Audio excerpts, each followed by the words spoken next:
Hello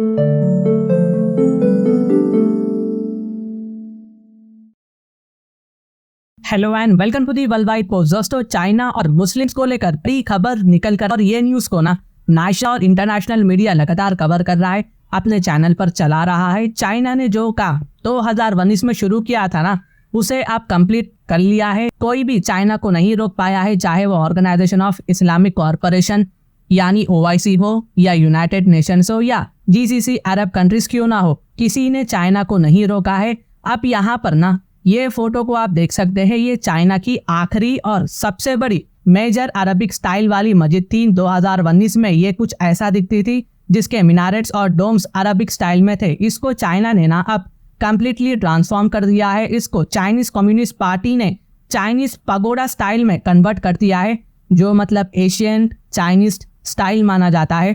खैर, जो Chinese communist party के लोग हैं वो गॉड पर ही भरोसा नहीं करते। उनको क्या मालूम रिलीजियन क्या चीज होती है, फेथ क्या चीज होती है। वेल गाइस, मस्जिद के कई हिस्सों को ना यहाँ पर तोड़ दिया गया और चाइनीज स्टाइल में इसको कन्वर्ट कर दिया गया। और हैरानी शॉकिंग वाली बात यह है कि चाइना ने बड़े ही आराम से स्मूथली ये काम को 5 साल में सरअंजाम दिया है, बिना किसी दंगे फसाद के प्रोटेस्ट के ये काम हुआ है। और दोस्तों, अगर ये हुआ भी तो ना चाइना कभी बाहर निकलने इन्फॉर्मेशन नहीं देता है। हमको ये भी पता है कि चाइना के शी जिनपिंग ने किस तरह से चाइनीज लोगों के आवाज को ना दबाया है, किस तरह से शी जिनपिंग मामला खुलने से पहले ही बंद कर देते हैं, स्पेशली चाइना के माइनॉरिटी के बारे में। अभी आपके दिमाग में ना एक क्वेश्चन आना चाहिए कि जी, चाइनीज प्रेसिडेंट के ऑर्डर्स पर अरब स्टाइल के मस्जिदों को तोड़कर चाइनीज स्टाइल में छोटे छोटे मस्जिदें बनाई गई है, लेकिन ये सब की शुरुआत कहाँ से हुई है, इसकी जड़ तो बताओ। तो देखिए जी, ये सब की शुरुआत ना 2019 में चाइनीज इस्लामिक एसोसिएशन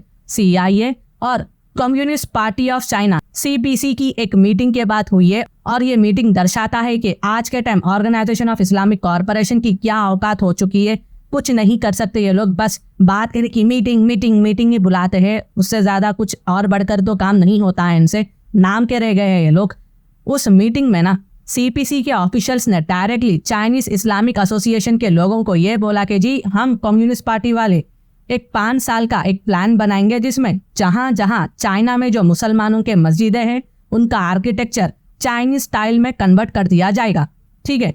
और दोस्तों, रिसेंटली हमने ये भी सुना था कि चाइना ने यूनाइटेड नेशंस में रिश्वत देकर अपना काम निकाल लिया था। ये बहुत ज्यादा गाइस चिंताजनक बात है। UN जैसे ऑर्गेनाइजेशन में यहाँ पर करप्शन चल रहा है, तो ये कोई आम बात नहीं है। यहाँ पर कई सारे कंट्रीज को लॉस भी हो सकता है, यहाँ पर पीस के सेंटीमेंट्स को हट किया जा सकता है। UN जैसे ऑर्गेनाइजेशन में चाइना अगर अपना इन्फ्लुएंस डालता है ना, तो इंडिया के लिए एक बहुत ही बड़ी प्रॉब्लम हो जाएगी। अगर ऐसा ही चलता गया तो हम UNSC की परमानेंट मेंबरशिप तो दूर, किसी चीज पर प्रॉपर रेजोल्यूशन भी नहीं ला सकते हैं। चाइना यहाँ पर वीटो कर देगा या फिर रिश्वत देकर लोगों को परचेस कर लेगा।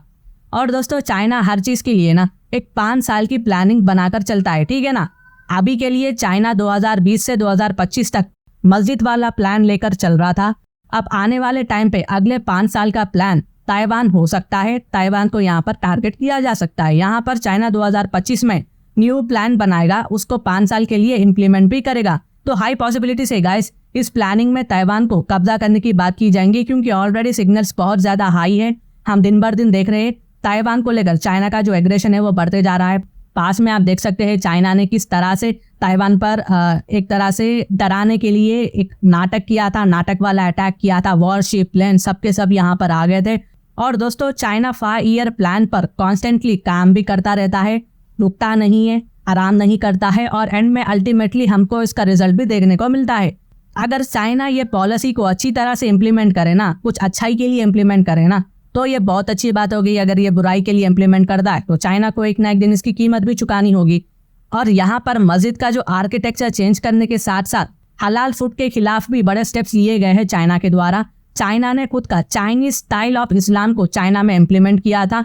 और दोस्तों, कहीं ना यहाँ पर बहुत सारे करीब 1500 से 2000 या उससे भी बढ़कर लोगों को चाइना ने कहीं ना कहीं मार दिया था।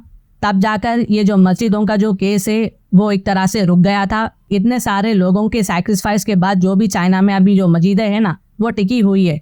यहाँ पर चाइना चाहता था कि हलाल के कॉन्सेप्ट को प्रिवेंट किया जाए और इसके तहत लोगों में चाइना को लेकर पेट्रियोटिज्म जगाया जाए। अगर आप यहाँ पर ध्यान से समझोगे ना तो चाइना में हलाल रेस्टोरेंट्स को रेगुलरली बंद कर दिया जाता है। चाइना के मुस्लिम्स मेजॉरिटी एरियाज में हलाल फूड गायब हो चुकी है। इस तरह से शी जिनपिंग के लीडरशिप में चाइना ने सिस्टम को ऐसा डिजाइन किया है कि इवेंचुअली हलाल फूड के कॉन्सेप्ट को ही वीक कर दो और इन चाइनीज मुस्लिम्स और माइनॉरिटी की आवाज़ को चाइना में दबा कर ही रख दो ताकि ये उठ ना पाए। ऑफकोर्स दोस्तों, एक ना एक दिन ये गुस्सा है ना फूट ही जाएगा, क्योंकि देखो चाइना के पास ना आज के टाइम ना गूगल है ना यूट्यूब है। कोई भी बाहर का रिपोर्टर मीडिया चाइना में आपको देखने को नहीं मिलेगा। इनके पास अपनी खुद की वेबसाइट है, खुद का सर्च इंजन है। सोशल मीडिया इन्फॉर्मेशन को चाइनीज कम्युनिस्ट पार्टी के लोग बाहर निकलने नहीं देते हैं चाइना से। चाइना के पास ना तो गूगल है, ना यूट्यूब है, ना फेसबुक है। सब कुछ इंडिजीनियसली चाइना का ही मौजूद है। तो हमें कैसा पता होगा गाइस क्या चल रहा है यहाँ पर। और दोस्तों, चाइना की जो आदत है ना, बिना सोचे समझे ये लोग सांप खा लेते हैं, कुत्ता खा लेते हैं, बैट्स को खा लेते हैं।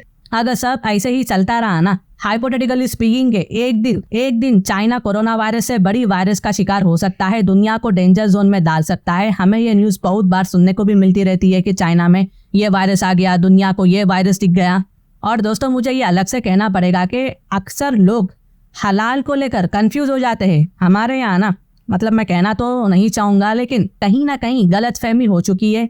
हलाल क्या है? एक नाम है, एक अरबिक वर्ड है। जैसा हिंदी होता है, उर्दू होता है, संस्कृत में होता है, वैसा ही अरबिक में हलाल होता है। ये एक वर्ड है जिसका मतलब होता है फूड जो खाने के लायक है, जो लॉफुल फूड है। समझाता हूँ, एग्जाम्पल हलाल मटन है। ओके, अगेन देखो, आगे बढ़ने से पहले ना मैं ये बात क्लियर कर देता हूँ, ये कम्प्लीटली आप पर ही डिपेंड है कि आप किस तरह से, किस नज़रिए से, किस एंगल से ये देखते हो। मेरा काम बस आपको इन्फॉर्मेशन देना है, समझना या फिर आप उस पर कुछ डॉट निकालना, ये सब आपके ऊपर है। ओके, तो हलाल मटन है। यहाँ पर उस लैम्प को ना, उस गोट को कट करने से पहले उसको प्रॉपरली वाटर पिलाया जाता है। ओके, ताकि वो जानवर को ज़्यादा, जब उसको काटा जाता है सीधा सीधा उसके जुगुलर वेन को यानी नेक के पास उसको कट कर दिया जाता है, ताकि उसको ज़्यादा पेन महसूस ना हो और वो एनिमल सुन्न हो जाए और जल्द से जल्द जो है वो मर जाए। और दोस्तों, ये हलाल सिस्टम में जो ब्लड होता है ना गाइस, वो कम्प्लीटली बाहर निकल आता है, 95% निकल जाता है। और इसका एडवांटेज ये है कि उस एनिमल में जो बैक्टीरिया भी होता है ना, वो भी कम्प्लीटली बाहर निकल कर आ जाता है। ऑफकोर्स जानवर भी लिविंग बींग्स होते हैं, उनमें भी बैक्टीरिया होता है, तो बीमारी नहीं होती है गाइस इस रीज़न से।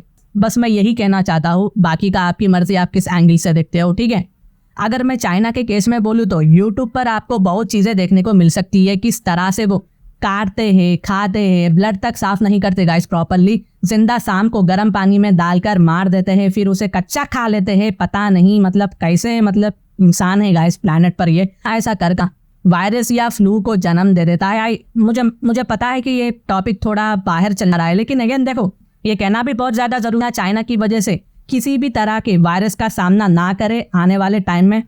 हम यही बस प्रे करते हैं। लेकिन गाइस, क्या लगता है कि आपको आने वाले वक्त में चाइना की 5 ईयर प्लानिंग ताइवान पर कब्जा कर पाएगी या फ्लॉप होगी? मुझे पर्सनली जानना है आपका ओपिनियन, तो नीचे लिखिएगा कमेंट सेक्शन में। अगर मेरी वीडियो इन्फॉर्मेटिव लगी तो इंटरनेशनल अफेयर्स के लिए आप मेरे चैनल को सब्सक्राइब कर सकते हैं। Thank you for watching, thank you for hearing, and I always say God bless you all.